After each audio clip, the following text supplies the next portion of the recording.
points are gained or points are lost, there will be much to discuss. For analysis regarding tonight's Winnipeg Jets game, here are Dave Manouk, Ezra Ginsburg, and your host, Drew Mandel. The Illegal Curve post-game show starts now.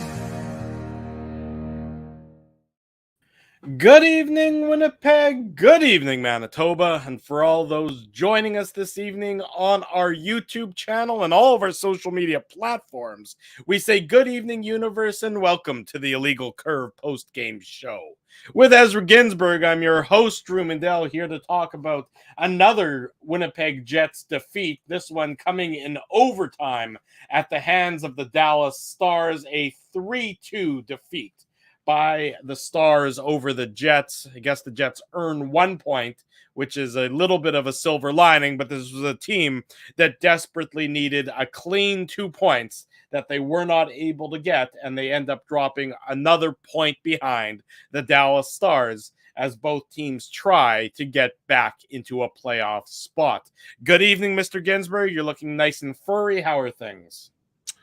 Things are pretty well. I know there's a lot of Jets fans out there that are pretty disappointed with this loss. It looked like, the Jets were going to maybe have a 2-1 victory there. So courtesy of our good friends at Seagram's, I've got something here. If anybody, needs this, just let me know. This is a big boy bottle. It's not a Mickey here. So I've got some Fireball. I might need it, but I know some Jets fans out there might need it. So thanks to Seagram's for making sure that I have a lot of Fireball.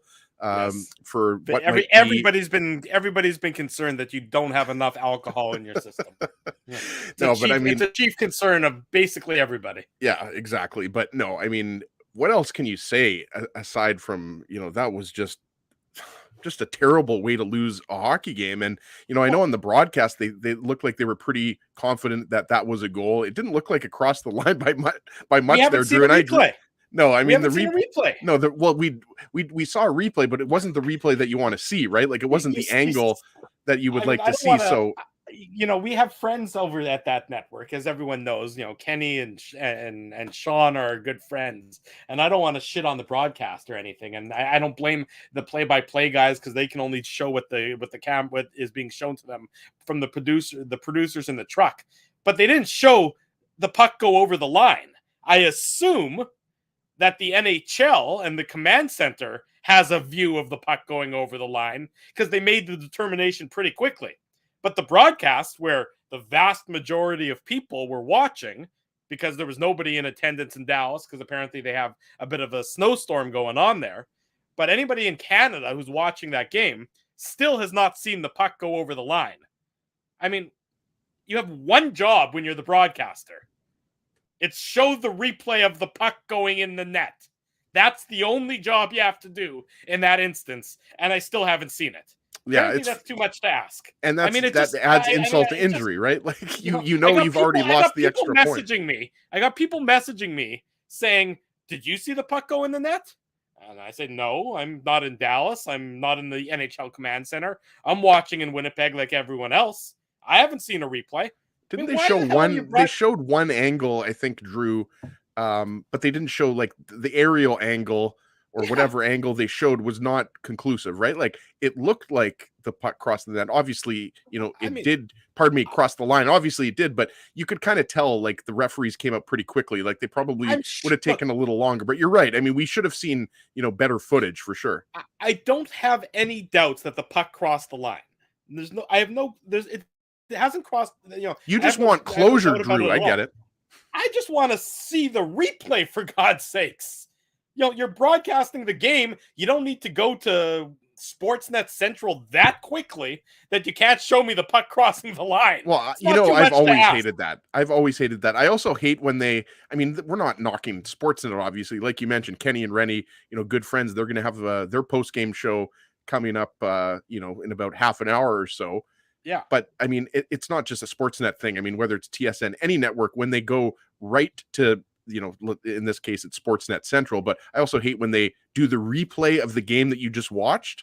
Yeah. I just watched the Jets and Stars. I don't need you to tell me what just happened in the game that I just watched. But again, we sound like a couple of curmudgeons here, Drew. But I mean, let's get into this game though, because you mentioned Kenny, and for anybody that was following me on Twitter, I mean, obviously, we're pulling for the Jets here because we want them back in the playoff race. But I mean, that was a high stick to me. And I realized that some people are saying, well, there was contact initiated by Benn, and maybe he even could have got a tripping penalty there. And, Kenny was saying, we were DMing each other, and he was saying, well, if he's wearing a visor, then it's not even an issue. Like, okay, but I mean, that's a high stick to me. However you want to spin it.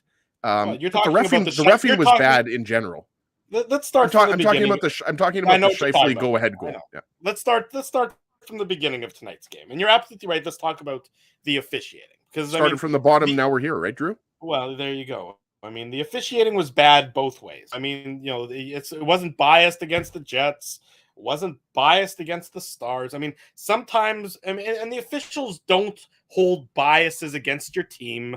The broadcasters don't hold a bias against your team. I hear that that person hates the Jets. That official hates the Jets.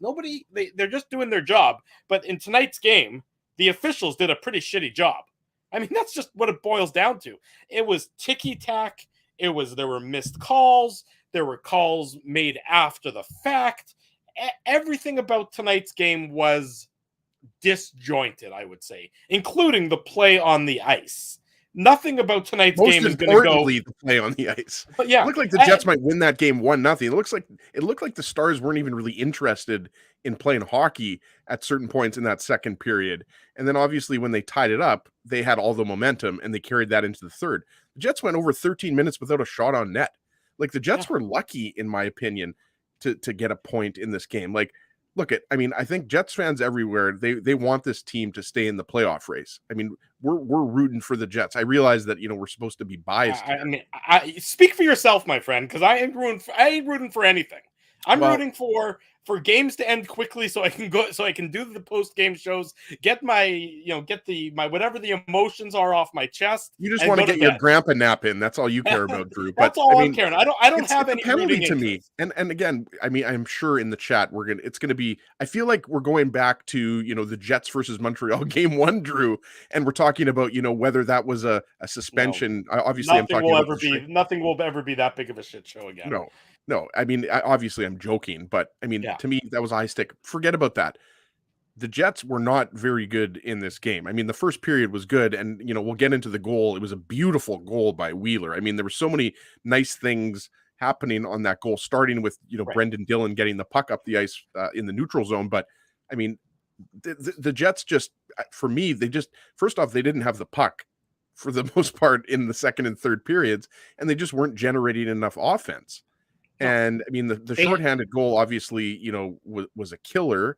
And Adam Lowry takes the penalty late in the period, but then he redeems himself by picking off the pass that leads to the second goal, right? So one at a time. Slow down there. You're all over the place. One at a time. Let's start with Wheeler's goal. That was what you were talking about. Blake Wheeler opens the scoring for the Jets. You like to go in chronological order. I know that. Yes. Chronological order is the most logical order to go in. So let's start at 1982, the year I was born. Nobody wants to go that far. The Jets open the scoring at the 7:14 mark of the first period. It's Blake Wheeler. It's his 6th of the year assist to Neil Pionk and Mark Scheifele, and it is to what you said as a beautiful passing play. This is how you want to see. This is how the Jets want to generate offense. This is how they want to score at 5-on-5. It's with a good breakout. It's with speed. It's with crisp passing, and it's and they it was textbook from the Jets for how they want to score. They don't often score at 5-on-5, as we've discussed, for the last number of weeks. But this was exactly how they want to score at 5-on-5. I mean, the pass from Pionk to Wheeler is great, and the pass from Scheifele to Pionk is also great. So all hands on deck, as they say, leading to the Jets' first goal of the game. Yeah, Joe Pavelski was the person who turned the puck over in the neutral zone closer to the Jets' blue line. And, Brendan Dillon just has the awareness to get that puck up to Scheifele. And that's why, as you mentioned, this is the type of, if you want to call that transition goal, it was a transition goal. And, you got to love how Pionk jumps up into the play. And that's something, that we haven't talked about a ton, but that's been lacking at times, defensemen, getting into the offense, right? So, yeah, it's just a really nice pass and just a really smart shot by Wheeler on a goalie who's having a breakout season. Jake Ottinger is now the starting goalie. Like, Braden Holtby, was the starting goalie at the beginning of the year. Obviously, Ben Bishop retires, so it's been a bit of a carousel there in net for the Stars. But yeah, just a really smart play in transition to take advantage of a turnover. So I like, again, like, I didn't think the Jets were terrible in the first period. I'm just saying, like, No, I thought kind of both teams were sleepy. There just wasn't a lot going on from both sides. I think of all the periods in today's game, the first period was probably the Jets' best period from my estimation. I mean, they generated almost half their shots in the first period. They got 10 shots on goal in the first period compared to the 15 that Dallas got. And then it was, downhill from there when it came to generating shots by this Jets team, as they only ended up with a grand total of 22, including the one shot in overtime. So they put only 11 shots together in the final 40 minutes of today's contest, which Can we just skip ahead to overtime? Because you mentioned the one shot. That was an incredible chance. And, speaking of Ottinger, that was an incredible save, right pad save. I don't know if he got a little bit of the blocker stick on it too, but and that's what's unfortunate about this game, is that it kind of sums up the entire season where, you mentioned the point. So that's great. You get a little bit closer to the LA Kings, but you lost a point to the team you're chasing in the Central Division. Absolutely. So you saw a 2-point swing within a game. You could have got within 2 points of the Stars, and now you're 5 points back of the Stars. And I know you want to get into, the other goals too, but I mean, it's just incredible how, it just seems like it's close, but no cigar. Every game is what we're talking about, right? Like, the Jets could have easily had the win in Calgary. The late goal, I mean, just hurts them. And then tonight, again, same thing. The Jets look like, after they go up 2-1, it looks like, okay, they got to close this out. And obviously Dallas was controlling play.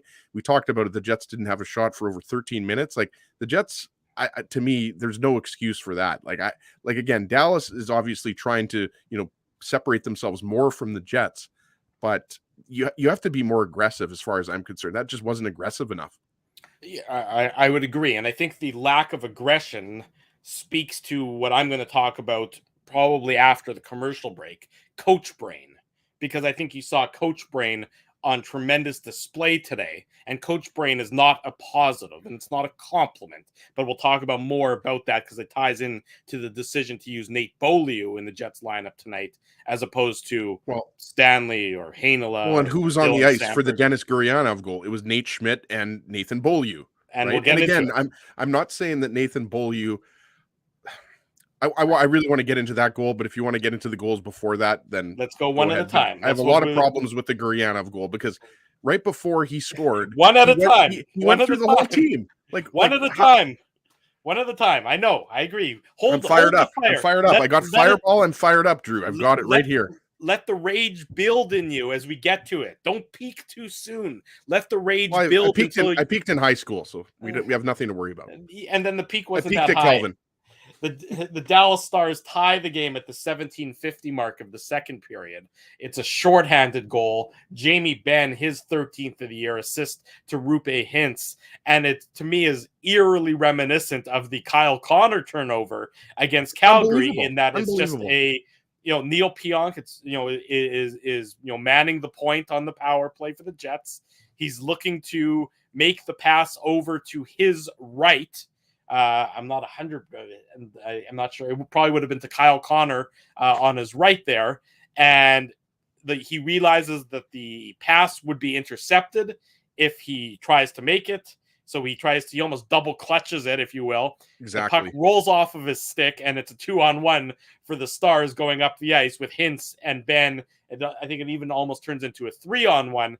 And Jamie Benn, after he collects the pass from Roope Hintz, with a very clever move to sort of put his stick on end and open up Hellebuyck's 5-hole, and then slide the puck through the 5-hole. It's an unfortunate play in that how it leaves Pionk's stick. It's a very skillful play by a guy in Jamie Benn who can still score with the best of them. And it's just emblematic of this Winnipeg Jets season that the smallest error, just like it did on Monday afternoon against Calgary, the smallest error ends up in the back of your net almost no matter what when you're struggling like the Jets are struggling.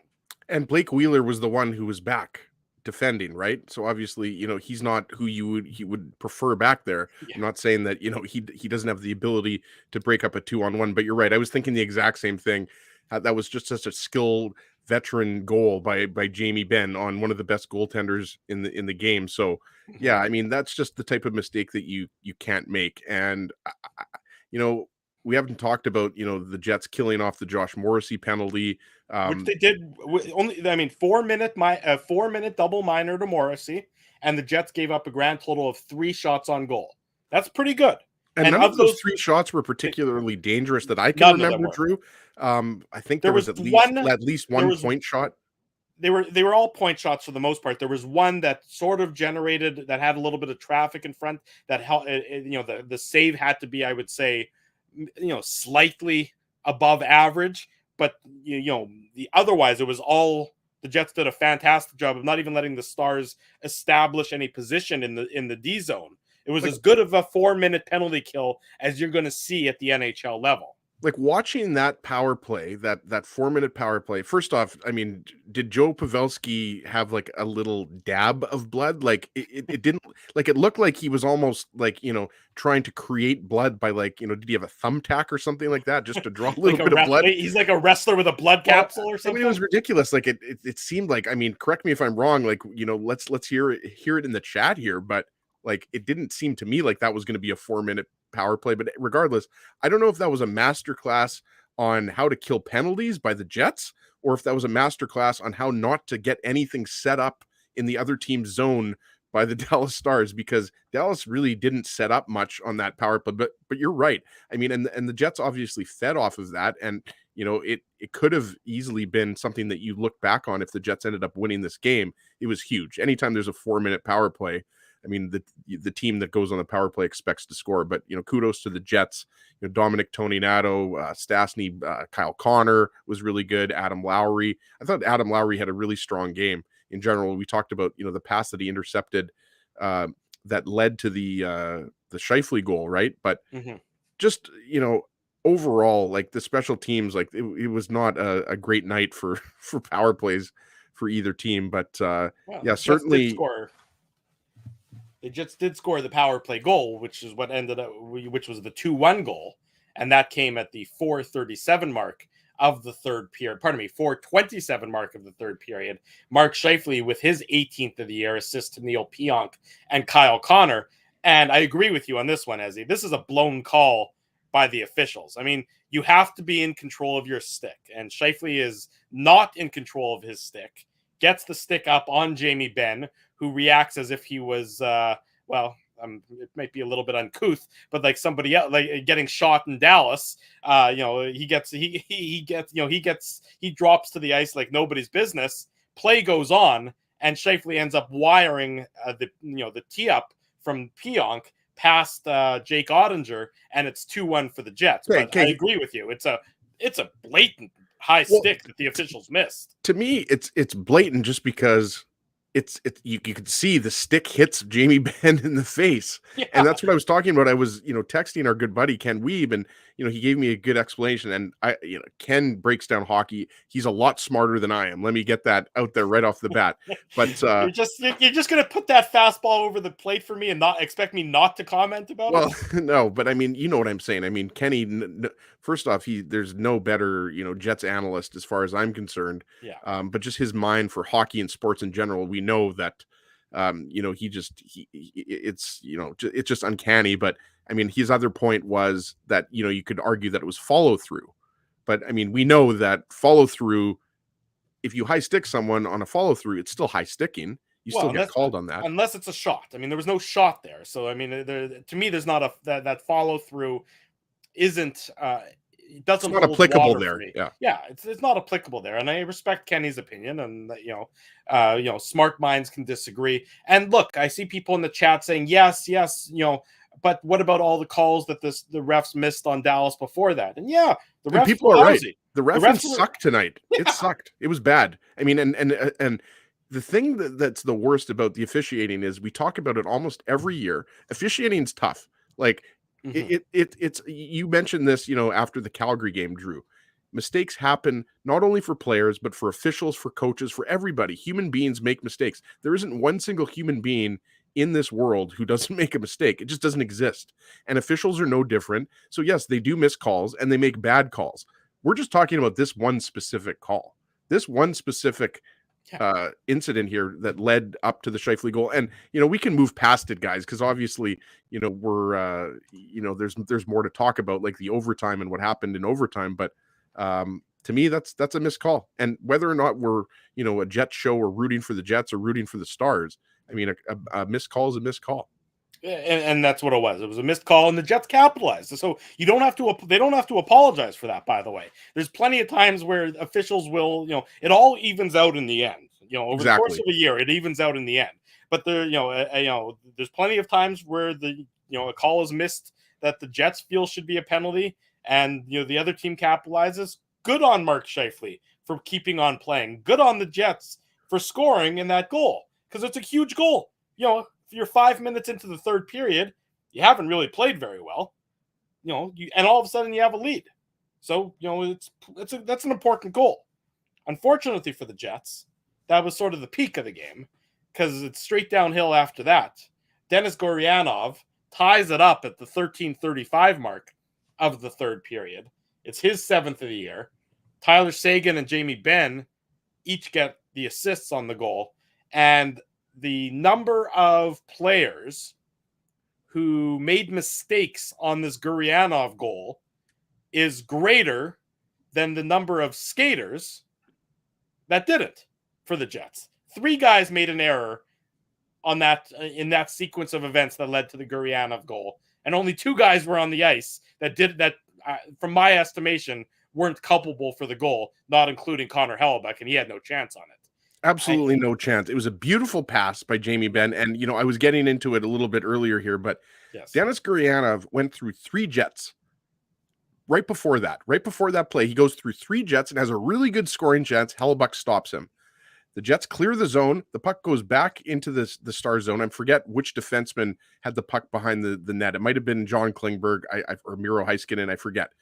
But they start the playoff and they come back up the ice, and, they cross the line. They have numbers. It's 3-on-3. Mark Scheifele's on the ice. It's Nate Schmidt and Nate Beaulieu, the 2 Nates. Yeah. And Denis Gurianov just comes into the zone, goes to the net. No one touches him. No one's around him. And Jamie Benn feeds him with a beautiful pass, and he scores. Like, it was just incredible. You're watching that and you're thinking to yourself, like, this guy just undressed your entire team and almost scored a goal to tie the game up. And then they come right back down the ice and do the exact same thing. And then he scores. It was just really poor defensive coverage. Like, someone smarter than me will have to figure out, what was going on there. I just saw, 3 Jets players all looking at Jamie Benn. Like, it was like they were all focused on Jamie Benn, and nobody decided to pick up Denis Gurianov, who by the way, is a former 20-goal scorer and a former first-round pick. It's not like Denis Gurianov is like a stay-at-home defenseman. This is a guy who can score goals. You could have made that. You could have made that goal. You could have put that puck into the net. Scheifele is late to get to Gurianov.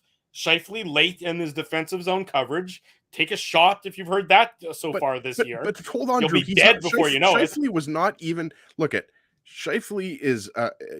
He scores it's Scheifele giveth and Scheifele taketh away. Yeah. Like it, like he used to be for Bufflin. He scores the tying goal, which is a beautiful shot. Let's just forget about we've already, beat a dead horse with the high stick. The high stick wasn't called. It's not a high stick. Oh, it's over. Game over. Scheifele, beautiful, beautiful shot.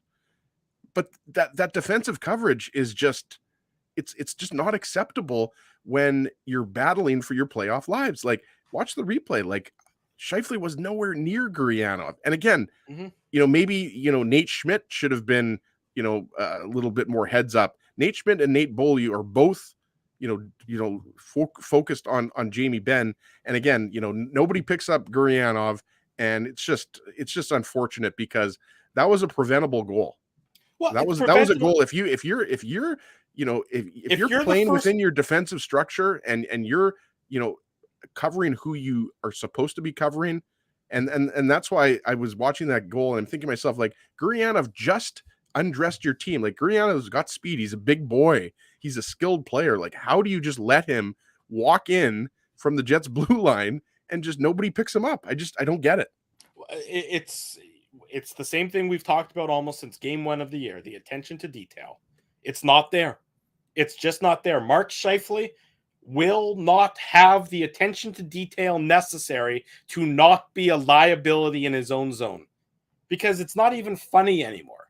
It's one thing when you can sometimes outscore your mistakes, but he doesn't do that enough. That his weaknesses have been more glaring this year than not. I mean, you have to have the inner drive to want to be the first guy back, to beat Gurionov to that post and tie him up. Coming in late, lollygagging your way into the zone when you already know you're a step behind. This is the NHL. If you're a step behind, you might as well be 5 steps behind, because these guys are so good that you can't make up that time for the most part, especially when it's a guy like Jamie Benn and a guy with like Gurionov, who all he has to do in that play is skate to the back post and put a stick on the ice. That's it. You're disrespecting your opponents when you don't have the necessary desire to prevent that goal from happening. It was just way too easy, like really, and it goes and it's related to what you just said. I mean, it's way too easy to generate offense on the Jets. It's really, you know, kind of that simple. Like, you know, it's kind of inexplicable. Like, you know, it goes back to what we were saying before. Like, you had an opportunity to bridge the gap and only be 2 points behind the Stars, and now you're 5 points behind the Stars, and that goal was the reason why. Now, obviously, Seguin scores the overtime goal, but the point is that was the goal that took away your regulation win, and it was a goal in which, you know, you could have easily prevented it. It wasn't an odd man rush, it wasn't a turnover, it wasn't a breakaway, it wasn't a power play. It was an even strength odd man. Even like look at the replay. It was a 3-on-3. The Jets were back, and it was just terrible defensive coverage. Well, you know what? It's one thing to give up a goal, you know, when you make a blatant turnover. I can almost understand that. You're like, shit, why did I do that? I know better than doing that. I shouldn't have done that.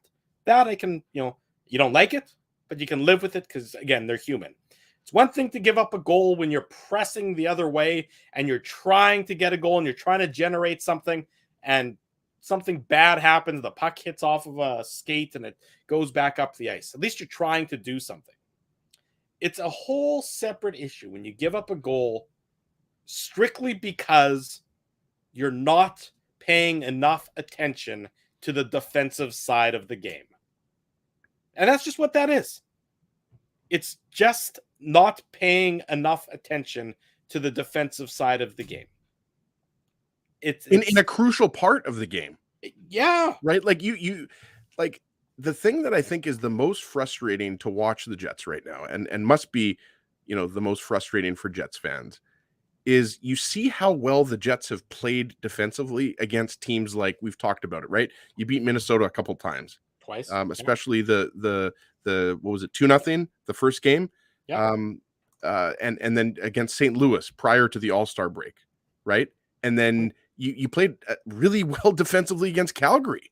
I mean, I think, you know, against the Flames, like, you know, it wasn't a Picasso, as Claude Noel used to say. But it was a road game. It was a road game in which you played very tight defensively because you knew Calgary is a top offensive team in the NHL. And if you give guys like Johnny Gaudreau and Elias Lindholm, you know, Matthew Tkachuk, if you give these guys an inch, you know what they'll take. Like these guys, there's a reason why they're a top team in the Pacific right now. So I think the Jets definitely stepped up to start the road trip. And we know, obviously, they didn't get the result with the crushing goal, 47 or 46 seconds left. But tonight was a game in which I don't think the Jets played bad defensively as a whole. But on that play, I mean, it's just, I don't know what other word to describe it as, aside from, you know, inexcusable. Like, it just doesn't, it baffles watching that. You know, I was just watching it here at home alone, and I wanted to turn to the side. I'd ask where your family is, but I assume you mean that they were still there. You were just watching the game by yourself. Yeah. Luckily the kids are, you know, in bed usually by 8 o'clock. But I mean, you know, I just don't get it. I really do not get it. Are the Jets just a bad defensive team?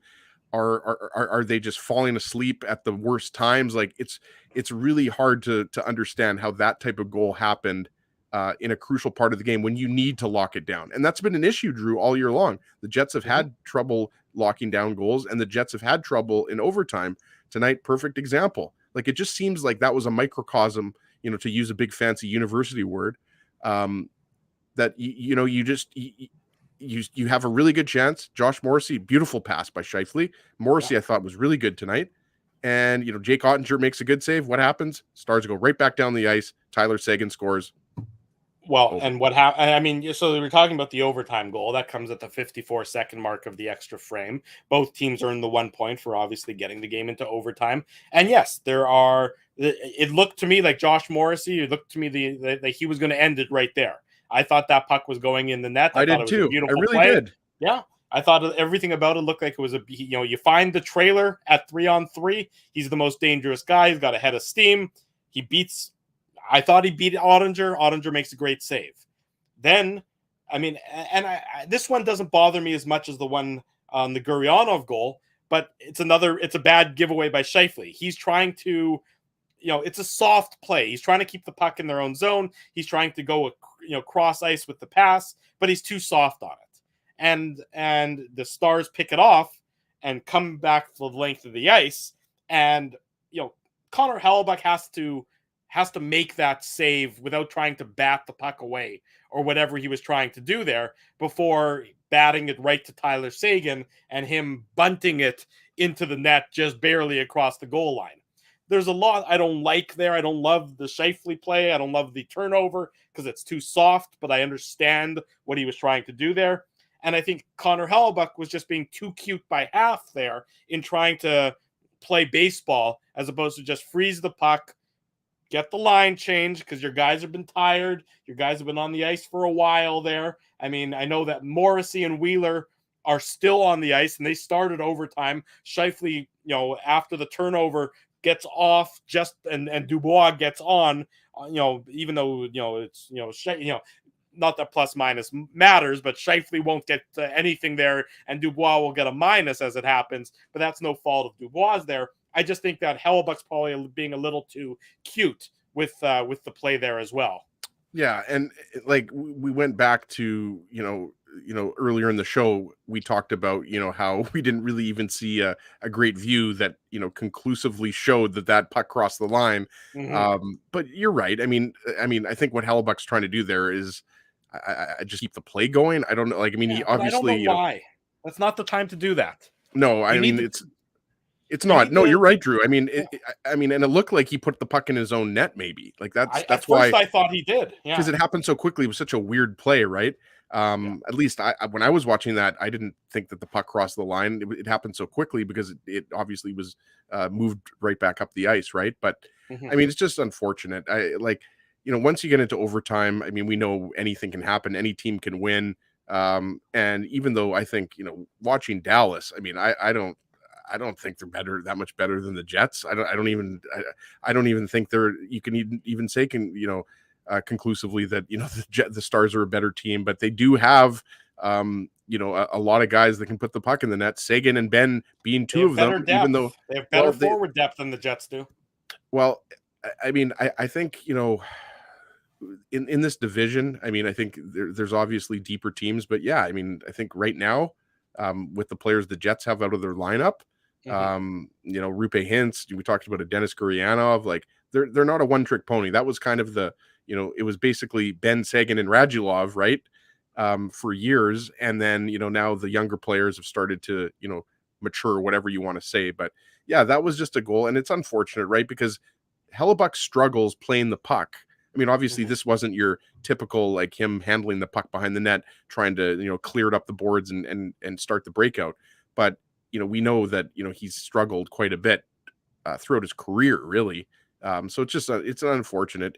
It's unfortunate, the way that the game was tied up. It's unfortunate the way it ended, because as we talked about, Josh Morrissey had a glorious chance. And I mentioned, I thought Morrissey was strong all night long. So, I mean, it was another ugly loss. I mean, it's one thing if Dallas would have defeated the Jets just based on merit and just being a better team. But, when you score a power play goal 5 minutes into the third period and go up 2-1 in a must-win game, and then you lose it's the way they lost. That's what I'm saying. It's the way they lost. And it seems to happen, so many times that it's just the way that they lose is ugly. And it a lot of the time is them shooting themselves in their own foot.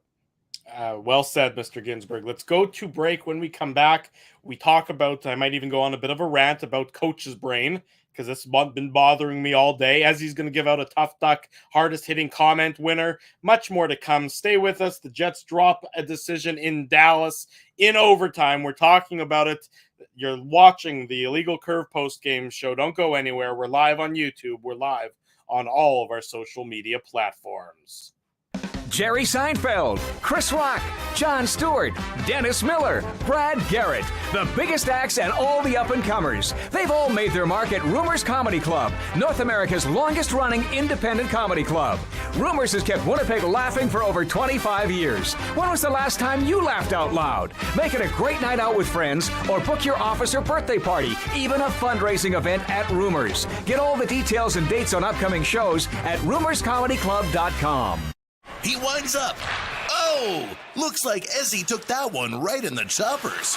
A blistering fast puck hurts like HE double hockey sticks. That's why I let the pros at Linden Market Dental Center turn my yow into wow. Get your brilliant smile back with state-of-the-art restorative and cosmetic dentistry from real pros. And remember, always wear a mouth guard. Now that's solid on ice advice. Learn more at lindenmarketdentalcenter.com. Creating smiles for life. Whoa, Ezzy, everything okay? You look stressed. Of course I'm stressed. We're moving, the house is upside down, the kids failed miserably at packing the fine china, and my life is in chaos. Chaos! Yes, that does sound like a problem.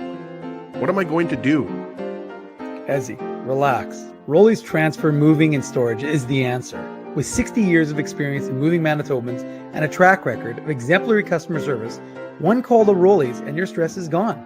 No job is too big or too small. Just visit Rollies.com and they will take it from there. Thanks, Dave, and thank you, Rollies Transfer Moving and Storage, online at Rollies.com. Boys, finding parking on game day shouldn't take longer than the Minute Minute. It shouldn't take longer than 1 minute? Yeah, less than a minute? I spend at least 20 driving around to find street parking, or if I'm in a rush to the game, I'll shovel out 20 at a parkade.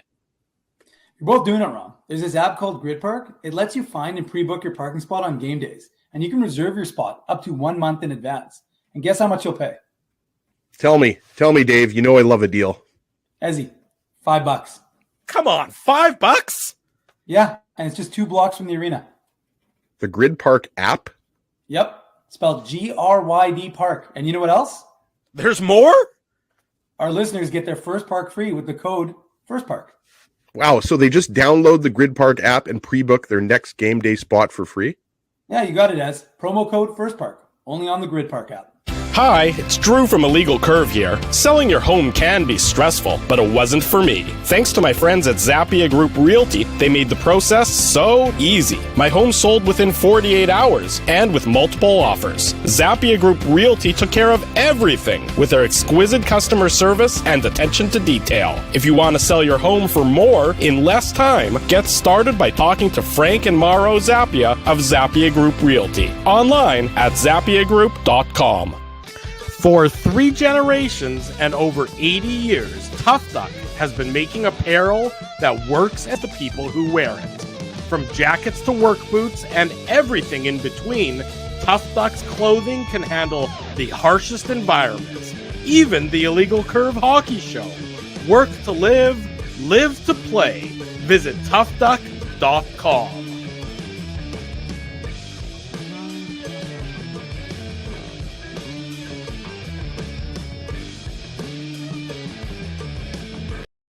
Clock strikes 10 p.m. Welcome back to the Illegal Curve post-game show. Are you going to turn into a pumpkin? I'm not going to turn into a pumpkin just yet, but I'm sure in a couple minutes maybe. You might have some pumpkin pie. I'd like some pumpkin pie. Actually, no, pumpkin pie isn't. If I'm going to have random pie at 10 o'clock on a Wednesday night, then I'm going to probably have apple, maybe a strawberry rhubarb, but probably apple. True. Please stop. Pecan. If there's any pecan pie, Laura makes a great pecan pie, as you might already imagine, given that she's from the South pecan? and all. I say pecan. I do like a pecan. Yeah, but I think it's pecan, not pecan. It's a matter of linguistic opinion. Depends which region you're in, I suppose. It's true, and so given my roots, and I think I used to probably call it pecan, and then I was informed that it's not pecan, that it's pecan. But okay. It's okay. I've been saying it wrong all these years. It's like like how we were calling Joel Armia the wrong name, right? Like it's actually Yoel. Though it was everybody, it's not like he told. How many times did you say Dominic Toninato and boom, Tony Nato? Now don't you feel silly? Well, it was Dennis that first said it this year because I'd never heard Tony Nato, but he actually, I think, told the team that that's how it was pronounced. So hey, there you go. And people used to call me Ginsburg, right? So congratulations to Alan. I get Mindel all the time. Alan had blueberry pie with vanilla ice cream. That's always a great option. I love ice cream with pie. I'm a big fan. Also, I put me down for being a fan of a little piece of cheese with pie as well. A little piece of marble. Not my thing. That's not my thing. I know some people like that. That's not my thing. But really, it should be, because anytime you can put cheese on anything, I'm usually on board with that. But that's probably a bit of a digression. I'm down with all pies: lemon meringue, huckleberry. Give it to me all. Eh? Yeah. Okay, there, Yogi. In any event, now that we've had our standard random segue into pie conversation on this Wednesday night, Ezzy, let's talk about the decision to use Nate Beaulieu in today's game. I don't get it. I don't get it either. I mean, I don't get it, and the only thing I can think about it, and I was thinking about this afternoon and earlier, in anticipation for the show, is that it's coach brain. And you know what coach brain is? Coach brain is making the decision that will not necessarily make your team better and will not necessarily give your team the best chance to win, but rather it will give your team, you're making the decision to play the player who is least likely to hurt your team. What I'm saying is that coach brain says that you're going to play a player whose ceiling and floor So in the case of Nate Beaulieu, and this is not meant to be a blast Nate Beaulieu segment, because it's no fault of his. He is what he is as a player at this stage in his career. Dave Lowry knows the floor to Nate Beaulieu's game, and he knows the ceiling to Nate Beaulieu's game. And they might be like this. This might be the difference between his floor and his ceiling. They're not a great deal of distance between the two. But feels like you're doing some renovations right now, Drew, with all this floor and ceiling talk. But coach brain dictates that you play that guy rather than playing a guy, Heinola, Logan Stanley to a lesser degree, where the ceiling might be much higher, but you don't know where the floor is going to be. Is the floor going to be at the Beaulieu level? Is it going to be even lower? Sometimes it could be even higher, because Ville Heinola is a better player than Nate Beaulieu. In my mind, I think in your mind, in most people who's watching the show mind. There's no question. Just to, obviously I want you to keep going here, Drew, but Scotty Billick, our good friend, he pulled up the statistics, which are readily available on Natural Stat Trick. I mean, yes, they are. Heinola is not only is he more skilled and has a higher upside, obviously, because we're talking about a 20-year-old versus what's Beaulieu, 28, 29. I mean, Beaulieu's a veteran, and you're right. I mean, Beaulieu there's no flash to his game. He blocks shots, he hits, he can drop the gloves the odd time, but he's not a guy that, like, let's be honest, if he doesn't get scored on when he's on the ice, that's a good game for Nate Beaulieu. All due respect to Nate Beaulieu, like the expectations for him are not as high as they are for other defensemen on this team. So that's what is so puzzling, that the expected goals for and against are clearly better with Ville Heinola and Logan Stanley in the lineup. So I don't know what, like, it doesn't make any sense to me, unless something was wrong with Stanley and he wasn't good to go. Which they said healthy. Well, They said exactly. healthy. So, and that's the thing, right? So, like, it's obviously it wasn't the reason they lost the game, even though Beaulieu was on the ice for the Gurianov goal. But I don't think you can necessarily blame him for the goal because he's the left side defenseman on that goal, and the Gurianov obviously comes down the right. So, but yeah, keep going, Drew. But yeah, it's clear by the numbers. Forget it, whether you like advanced statistics or not. Heinola and Stanley are better defensemen than Nate Beaulieu, period. And they're more of the future than Nate Beaulieu. And I don't understand. Look, and I know people are saying, well, you couldn't play Heinola. He's in the minors. Well, yeah, he is in the minors. I mean, but there were, if you thought that you were going to play Beaulieu, you could have made alternate. The idea that the Jets are terrified to put Nate Beaulieu on waivers and potentially lose him. I mean, frankly, nobody's picking. I mean, if a team picks up Nate Beaulieu, good for that team. You're not. I mean, or they're showcasing him for a trade. They're not showcasing Nate Beaulieu for a trade. Everybody in the league. Nate Beaulieu, all due respect, is getting you probably a late round draft pick. T Konopoli, same thing. Johnny Kovacevic, also saying that. I mean, nobody's showcasing Nate Beaulieu. Everybody in the league knows what Nate Beaulieu is. Dave Lowry, Drew, is putting him in, as you said. Dave Lowry is putting in Nate Beaulieu. The only reason that makes sense, because you're not putting him in because Dallas is a heavy team. That's garbage. You're putting him in because you think you have a better chance to win with him in the lineup. You think, essentially, like you said, he's going to make what you're saying, Drew, with what you were talking about with the ceiling and the floor. You're thinking that Beaulieu is going to make less mistakes than Stanley. That's right. That's exactly what it is. That's the only reason, because Beaulieu gives you no offense. You are terrified that you're saying, I'm okay with Nate Beaulieu going out there and having zero impact on the game, for better or worse. That's what coach brain is.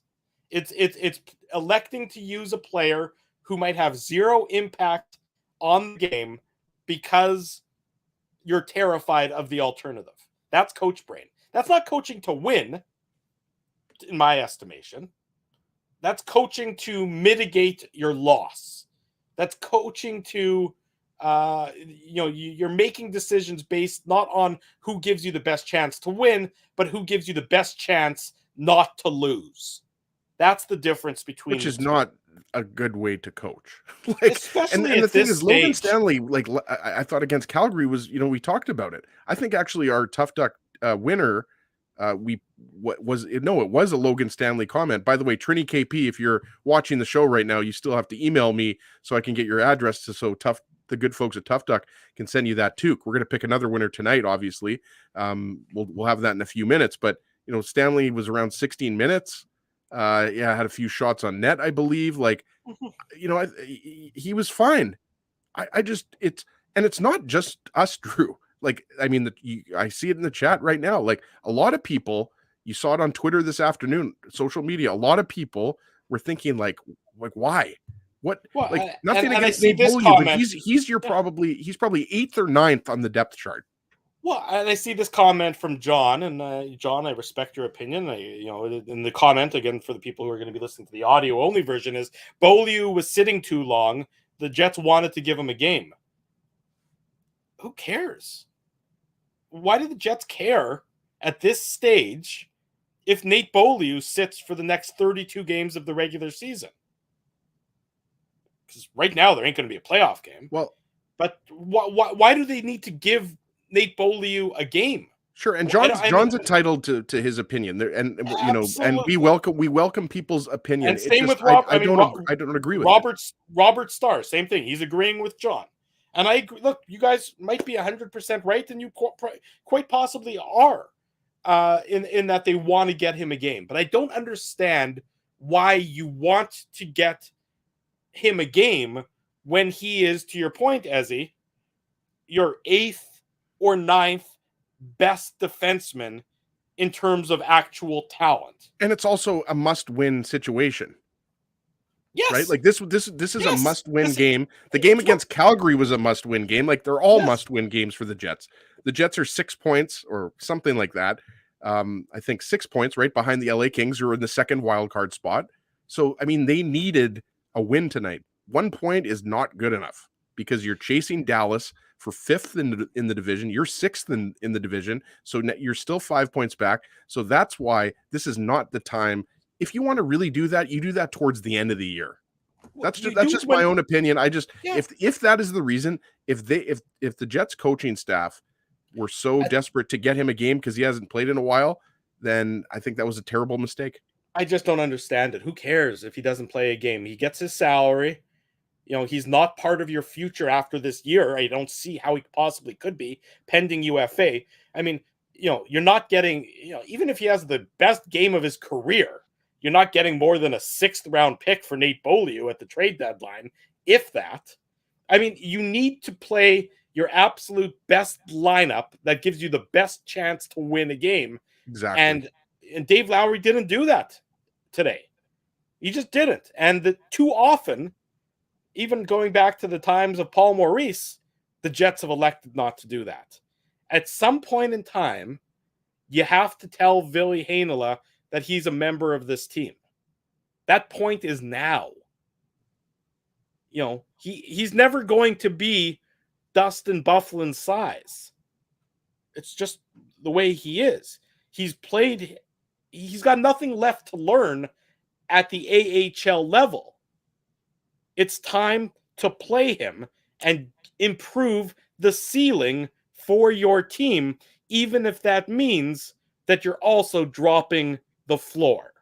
I agree. And that's why I don't understand Ville Heinola being sent down. Like, that's why when Dave Lowry we understand that he needs to play games. Nobody is confused by that.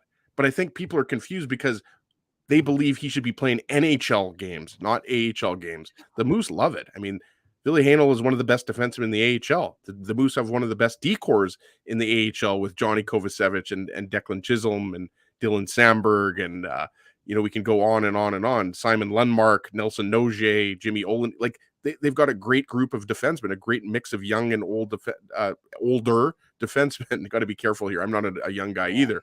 But, they're all younger than you, my friend. You can't call any of them old. Yeah, exactly. But maybe except Zdeno Chara, right? But, it's to me, again, I'm a big believer in merit. Like, if you earn something, if you work hard and you earn it, then you deserve it. And Ville Heinola, I think, was just coming into his own and he's playing his best hockey. And that's why I have such a big problem with it. And obviously, I'm just sitting here in my basement in River Heights and, the Jets don't care what I have to have to say, but I don't think I'm alone here. I think a lot of people think Ville Heinola should be in the lineup, not just, up with the Jets, but in their top 6 based on how good of a defenseman he is. And I agree with you. He isn't going to be, Dustin Byfuglien. He's not going to be Brendan Dillon. He's a puck-moving defenseman, and he's a good defenseman. And again, you drafted him in the first round 2 years ago. Like, what are we doing here?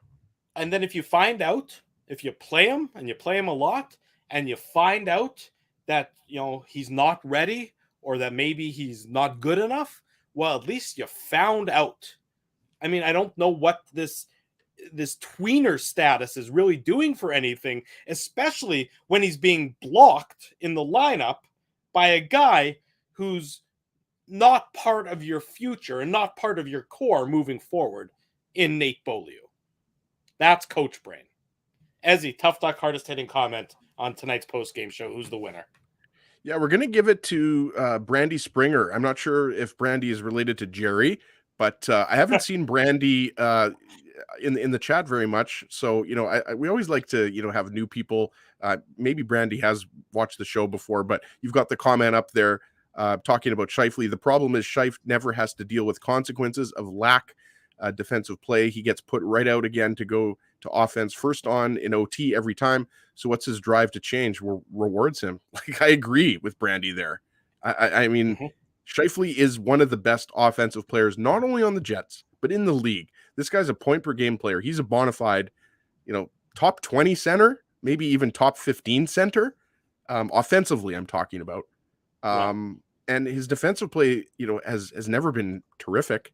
This year, it may be worse than it has been in previous years. So I agree with Brandy. Like, it's the Scheifele giveth, Scheifele taketh away, to steal the old Buff giveth and Buff taketh away. Like, Scheifele puts the Jets ahead with a beautiful power play goal. And then on the Denis Gurianov tying goal, he's just not there. He's too slow. He just doesn't react. He's not even close to Gurianov. All you have to do is watch the replay if you weren't watching the game live, or if you want to watch it again. So Brandy, love the comment. Send me an email, Ezra@illegalcurve.com, and Tough Duck will ship out to you directly.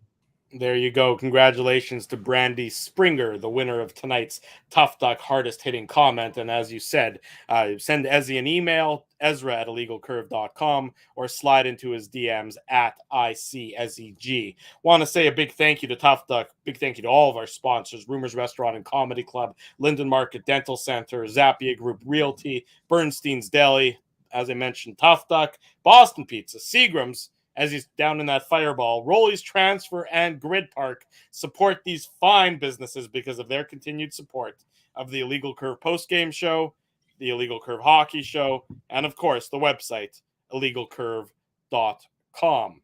We'll be back Friday night. The Jets doesn't get any easier. They head to Colorado, face the juggernaut Avalanche. I believe it's an 8 o'clock puck drop on Friday, which means postgame right around, let's say, 10:30, 10:45, give or take a couple minutes. So be sure to join us back here on Friday night for that. If you haven't already done so, smash the like button. Smash it. Subscribe to our YouTube channel. You like us, right? You're watching right now. Why would you be watching if you don't like us? I like you. I appreciate that you're watching us. As he would smash that like button. As he would, if you had a like button, as he would smash it. Join us on Friday. Smash the like button. Subscribe to the YouTube channel. Subscribe to the podcast. Leave your feedback. Tell your friends. Tell your family. The best place to be after a Winnipeg Jets game is the Illegal Curve postgame show, and Saturday mornings on the Illegal Curve hockey show. Thanks to everyone for joining us. Thoughts and prayers to the Ukraine. It's going down there. Unfortunately, Russia has invaded. The war started about an hour or so ago. I'm out of my element if I talk any more about that, but thoughts and prayers, and I don't mean that in the cliche manner, to everybody in the Ukraine, and hoping that situation gets settled as with as little loss of life and as little casualties as possible. Amen. For Ezra Ginsburg, Dave Manook will be back on Friday. I'm your host, Drew Mandel. Thanks for watching. Until Friday night, this has been the Illegal Curve postgame show.